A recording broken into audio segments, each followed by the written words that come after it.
Tadi Irman bilang ada bisnis yang viral-viral kemudian nggak lama hilang, betul ya? Betul. Tapi kalau namanya bisnis kekinian yang bisa berkelanjutan itu nggak banyak. Setuju nggak? Setuju. Iya. Nah, jadi ini yang kita mau kupas. Apa sih bisnis yang bisa berkelanjutan? Kira-kira Anda ingin berkelanjutan atau cuma hanya sebulan atau setahun?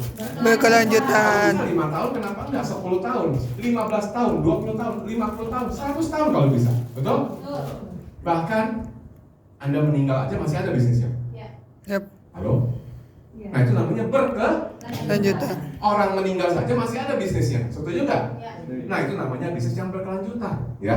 Jangan bisnis yang hanya viral sesaat. Nah, inilah bagaimana caranya yang akan dikupas oleh Yes. Nah, Bapak Ibu, semua kita akan bahas di sini. Sebelum kita masuk kepada apa sih bisnis yang berkelanjutan, kita harus tahu tantangan di industri 4.0. Saat ini industri kita berapa? Bisnis dari industri kita di era 4.0 ya. Ini sudah masuk kita, dipercepat dengan adanya pandemi. Harusnya ini masih kira-kira 2-3 tahun ke depan. Tetapi sekarang lebih cepat. Kenapa? Karena ada pandemi itu, berubah lebih cepat. Kita lihat sekarang. Nah, ini dia. IoT, Internet of Things. Pernah dengar kata-kata ini? Semua serba internet. Kita lihat. Sekarang semua udah M-banking, betul? Ini kalau store ke bank ataupun mau ngambil uang, M-banking. Mau ngirim uang kemana dulu mah mesti pakai catat-catat, ya kan? Pergi ke bank, sekarang semua di HP, betul? Mau lihat peta, semua gampang. Ada Waze, betul? Dulu nanya-nanya, Pak, ini teh kemana? Sebelah sini, oh jangan itu belok sini, belok sini, nggak usah, betul? Semua menggunakan IoT. Apalagi kita nanya Google, sekarang ChatGPT, semua AI. Anda mau nanya apa juga ada, betul? Di WA saja sekarang sudah ada AI-nya. Betul? Siapa yang di sini sudah punya AI di WA-nya? Oh, semua ya. Nah, jadi ini tempat kita bertanya. Dulu Google, sekarang udah maju lagi ke AI, ya. Kita lihat lagi sekarang, apalagi fintech. Tahu nggak fintech artinya apa? Financial technology, ya. Jadi bicara keuangan, ini sudah semua menggunakan cashless. Betul? Masuk parkir di Pascal pakai cashless nggak? Ya. Bisa pakai bayar nih Pak, 5.000 ada? Nggak ada. Nggak ada petugasnya Bu. Nggak ada petugasnya, sorry ya. Mau kasih ke siapa? Pintunya nutup terus. Nah, jadi harus tap. Nah, ya, e-money Anda. E-money pada punya e-money nggak? Semua harus punya e-money ya. Nanti kalau naik kereta-kereta semua di Jakarta itu keretanya pakai e-money semua loh. Ya, LRT, MRT semua pakai e-money. Jadi kita kalau naik bus juga bisa. Ya, dari bus, LRT, MRT semua nyambung. Saya pernah nyobain. Dari Bandung ke Jakarta naik kereta semua. Pengen tahu apa sih yang udah dibikin sama Indonesia? Ternyata dengan e-money kita tap semuanya udah nyampe. Balik lagi ke Bandung juga sama. Luar biasa. Ya, sekarang sudah cashless semua. Setuju? Inilah perkembangan di dunia finansial. Kemudian satu lagi, kita bicara disruption-nya. Disruption adalah yang mengganggunya. Nah, teknologi itu akan membantu kita ya lebih mudah. Tetapi di satu sisi, teknologi juga mengancam ya banyak perusahaan yang bangkrut, yang hilang begitu saja. Contoh kita lihat ini, siapa dulu nggak punya BlackBerry? Semua pakai BlackBerry, BBM, PIN. Sebelum ini pager zaman dulu, ya Pak Joni ya, nit, bos panggil, betul. Dulu BBM, ya. Sekarang nggak ada BBM, ya. Udah ganti lagi, Nokia, waduh hebat dulu. Mulai Nokia pisang, Nokia segala rupa, ya. Itu udah hilang. Kamera, sekarang apa kamera yang paling canggih, yang paling laku di dunia apa? Merek apa? iPhone. Ada yang mereknya iPhone, kamera yang mereknya Samsung, merek Oppo, merek udah nggak ada Kodak. Canon, zaman dulu Bu, Canon, Kodak, sekarang mah Samsung, iPhone, Oppo, betul? HP, kameranya di HP, betul? Masih ada yang kamera biasa? Ada, cuma langka, orangnya langka itu, ya. Semua udah pakai HP karena udah canggih, ya, betul ya. Jadi ini kita harus lihat semua industri saat ini. Kita harus tahu ini jadi satu peluang, tapi jadi satu tantangan, ya. Kita lihat film ini. Bisa di play? Coba ya Anda lihat ya film ini ya. Ngerti nggak?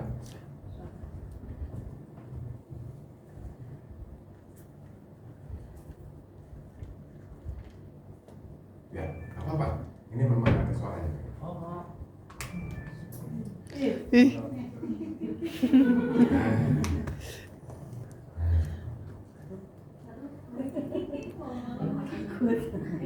Untung nggak ada suara. kalau ada. Wow. Sama-sama. Hantu. Yang kabur yang hantunya. Soalnya mobilnya jalan tanpa supir. Yeay, the future. Ini Bapak Ibu kita sudah sampai di sini, betul? Tuh. Hantu aja kabur. Kenapa? Dia lihat mobil kok bisa jalan tanpa ada supir. Ada nggak yang gitu Bapak Ibu? Sudah banyak. Banyak. Sudah banyak. Ya, ini adalah satu namanya industri 4.0. Kita sudah masuk di era ini. Ya, sudah artificial intelligence. Supir pun diganti. Harusnya kita punya supir ya Pak Joni ya. Tapi supir nggak ada sekarang, udah cukup dengan satelit. Alat yang canggih, connect dengan satelit. Dia tahu mau kemana aja. Mau ke jalan apa Pak? Rumahnya Pak? Di kompleks Cimahi nyampe. Ya, Anda ada di mana aja bisa, karena ada satelitnya. Ya, canggih ya, asal masuk aja mobilnya. Kan begitu. Nah, inilah namanya perkembangan di dunia. World Business and Industrial Evolution. Kalau kita lihat teman-teman semua, dari industri pertama ya di abad ke-18, dari mulai uap begitu, steam based mesin ya, mesin uap. Kemudian masuk kepada yang kedua adalah industri kedua. Ini adalah untuk mulai masuk di era 18 sampai abad 19 sampai abad ke-20, mulai masuk ke elektronik ya. Yang tadinya uap sekarang masuk ke elektronik dan ke energi, mulai masuk ke energi dan kepada elektronika. Kemudian yang ketiga di late 20 abad ke-20 akhir mulai masuklah komputer dan internet base di era abad ke-20 akhir ya. Dan di sekarang kita di era 21 ke atas ya, 21 ke atas ya. Ini adalah fourth generation atau industrial revolution yang sudah mengandalkan komputer, robot dan AI. Halo, kita sudah masuk di mana di sini ya? Ya. Makanya tadi lihat ada mobil seperti itu tadi. Ya, ini aja luar biasa. Sekali lagi ini adalah kita harus tahu kita ada di mana. Ini bisa jadi satu peluang buat kita, tapi jadi tantangan buat kita. Kalau Anda merasa ini seperti apa kira-kira? Ini anak-anak muda. Apa yang Anda lihat ini? Industri abad keempat ini membahayakan atau bagaimana kira-kira? Kalau buat manusia kayaknya lebih membahayakan ya Pak. Jadi banyak yang keganti gitu. Keganti ya, akan banyak yang ganti. Makanya kita harus pilih yang supaya nggak keganti. Nah, gitu. Kita harus cerdas memilih apa sih yang bisa digantiin oleh AI. Kan begitu? Ya. Oke, kita akan belajar. Nah, kalau kita lihat lagi tantangan. Nah, tantangan. Tadi kan begitu ya. Abad sekarang sudah masuk ke industri 4.0. Tantangan. Tantangan apa? Yang menjadi masalah saat ini adalah banyak sekali yang generasi-generasi muda itu pendapatannya gimana? Pas-pasan, bahkan menurun dibanding sama ini Gen Z dan Gen Y. Ini survei ya. Gen Z, siapa Gen Z di sini? Anda tahu Anda Gen Z? Nah, ini tahu ya. Gen Z itu yang usianya di antara berapa? 40 ke bawah lah. 40 Gen Z dan Gen Y itu 40 ke bawah, tapi di atas 17. Siapa Gen Z dan Gen Y? Saya. Nah, ini ya. Nah, ini adalah 11% lebih rendah dari Gen X. Gen X itu adalah yang udah masuk 40 ke atas. Nah, lebih rendah 11% daripada Gen X dan 14% lebih rendah dari baby boomer. Ini secara rata-rata. Baby boomer adalah yang usianya udah di 60-an. Nah, jadi kalau kita lihat, kenapa bisa gitu? Karena gaya hidup. Kenapa? Gaya hidup. Atau hidup bergaya. Nah, Nah. ya, gaya hidup atau hidup gaya. Banyak orang tuh hidupnya pengen bergaya. Jadilah gaya hidup yang menyusahkan keuangannya. Kira-kira benar atau benar? Benar. Ya, kita lihat ini dia. Kedua, tantangannya adalah ini kita baca sebentar sebelum ini. Oh ya, nah ini udah lanjut keluar ya. Yang kedua adalah generasi apa? Kita baca Sandwich. sama Bapak Ibu. Generasi sandwich. Pernah dengar generasi sandwich? Ya. Tahu roti sandwich? Tak ya. Ini yang atas siapa? Orang tua. Anda di sini. Tengah-tengah. Ini anak. Halo? Betul nggak? Siapa yang di generasi sandwich? Orang tua masih ada anak. Siapa? Siapa di sini yang masih orang tua masih ada dan masih punya anak? Siapa di sini? Hampir semua, betul? Orang tua harus diurus nggak? Harus. Anak harus diurus nggak? Nah itulah yang kita di tengah-tengah, namanya yang kejepit, generasi kejepit. Kalau generasi sandwich, kebutuhan tinggi nggak? Kebutuhan tinggi nggak? Ya karena harus ngurus diri sendiri, ngurus pasangan, ngurus orang tua, ngurus anak, betul? Kalau anak-anak ngurusnya cuma diri sendiri, betul? Kalau orang tua, ya dia orang tua mungkin kalau anaknya sudah mandiri ya sudah, tapi kalau anaknya belum mandiri masih ngurusin anak lagi. Tapi kalau sekarang ini yang paling sering terjadi adalah generasi sandwich ini, dan ini membuat kita tidak cukup hanya punya satu penghasilan. Setuju nggak? Setuju. Harus punya banyak sumber penghasilan. Ya, karena kita harus mengurus kebutuhan bukan hanya diri sendiri, tapi pasangan, anak, dan orang tua. Ini yang tantangan kita. Lalu ketiga, ini yang sangat mengerikan. Anda boleh lihat mau di media sosial, di TikTok, mau dia di Instagram, mau di YouTube, pengangguran meningkat. PHK di Mana-mana. terutama di 2024 akhir sampai 2025 ini sudah seperti gitu tuh. Akan melonjak masalah. PHK massal di mana-mana. Karena banyak industri yang bermasalah saat ini. Dan industri itu punya padat karya, punya karyawannya banyak, yang ribuan.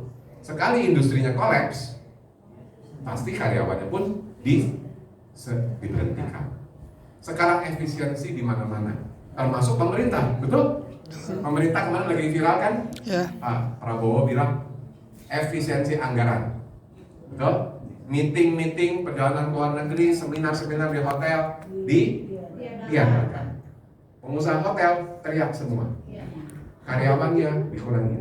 Ya iya dong, kalau acaranya nggak banyak ya ngapain punya karyawan banyak? Paling cuma hanya yang tembakan gitu istilahnya.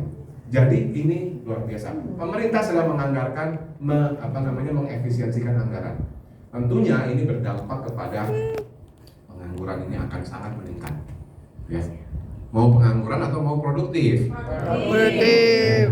Itulah makanya kenapa Anda harus datang kepada komunitas Yes ya. Nah, tetapi di balik pada tantangan kita masih punya peluang. Jangan takut ya. Kita masih punya peluang. Apa sih peluangnya? Pertama, kita lihat bonus demografi.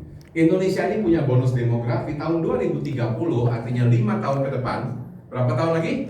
5 tahun ke depan, maka penduduk Indonesia produktif lebih dari 68%. Jadi yang usia produktif itu akan dimasuk di 68% dari seluruh populasi Indonesia.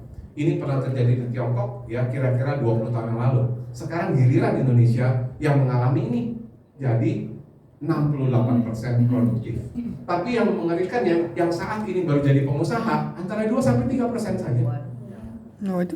Halo? Kemana yang 60%? Ngapain aja? Bobo.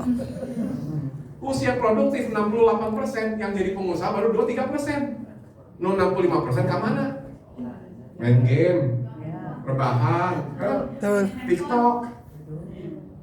Nah, inilah peluang untuk yang hadir hari ini. Ya, tepuk tangan untuk diri Anda semua Bapak Ibu, ya, dan adik-adik semua.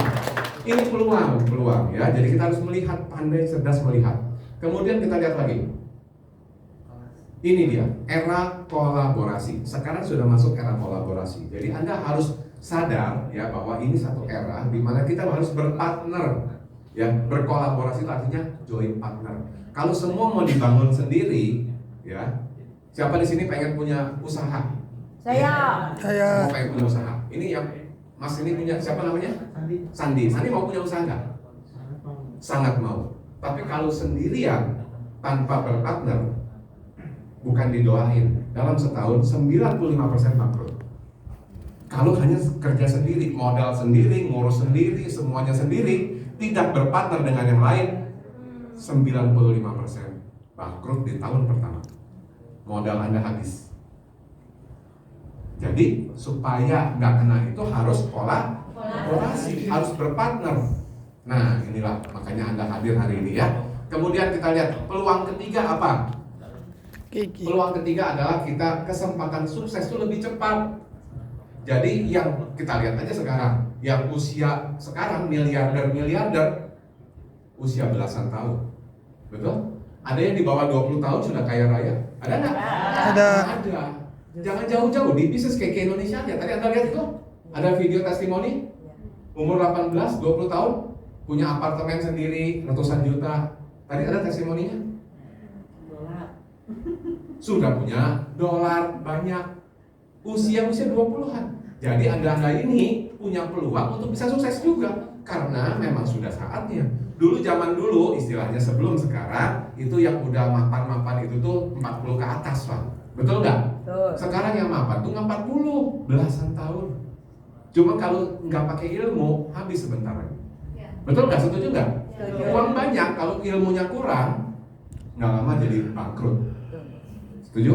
Nah, makanya perlu satu komunitas, perlu yang mengajarkan, perlu mentor, perlu teman, perlu satu yang lingkungan yang positif yang membuat Anda bisa terus berkelanjutan kaya rayanya. Setuju? Oke. Baik, jangan kaya raya setahun, setelah itu miskin 10 tahun. Amin amin. Ya, nah itu dia. Itu faktanya, banyak yang kayak gitu, ya. Oke, untuk itulah makanya kita perlu join komunitas. Yes. Siapa di sini yang belum komunitas yes? Tolong angkat tangan. Yang belum komunitas yes. Yang belum. Yang belum. 1, 2, 3, 4, 5, 6. Tepuk tangan untuk mereka semua yang belum ya. Welcome. Ya, ini satu pilihan Anda. Nanti kita bisa ajak lagi.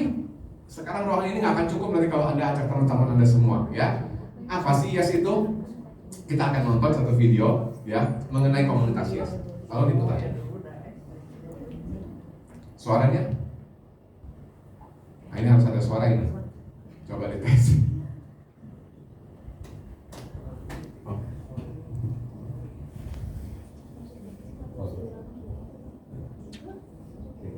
Gimana tangan?